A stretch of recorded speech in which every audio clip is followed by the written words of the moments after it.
দর্শক আপনারা দেখছেন আওয়ামী লীগের একজন নেত্রীকে কিন্তু বঙ্গবন্ধু অ্যাভিনিউ আওয়ামী লীগের যে কার্যালয়টি ছিল সেখান থেকে আটক করা হয়েছে এবং তাকে কিন্তু প্রায় 3 দফায় কিন্তু তাকে গণপিটুনি দেওয়া হয় এবং তৃতীয় দফায় এখন এই মুহূর্তে যে স্টেডিয়াম মার্কেটে রয়েছে সেই মার্কেটে কিন্তু তাকে আটকে রাখা হয়েছে।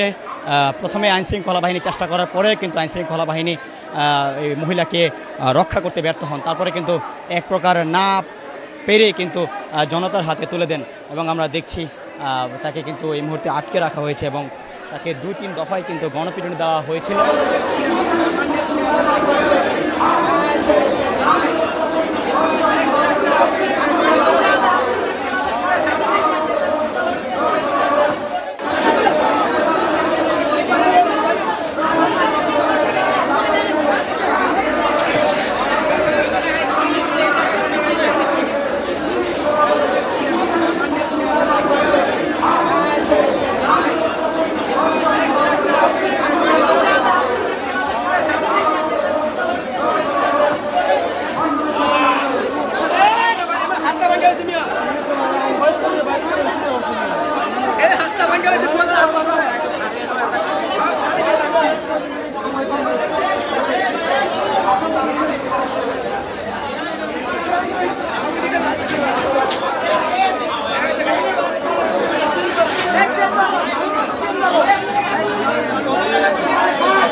দর্শক আপনারা দেখছিলেন মহিলাটি কিন্তু ভিতরে আটকা রয়েছেন, তাকে একটি পক্ষ বাঁচানোর চেষ্টা করছেন এবং অন্য পক্ষ কিন্তু তাকে মারার চেষ্টা করছেন।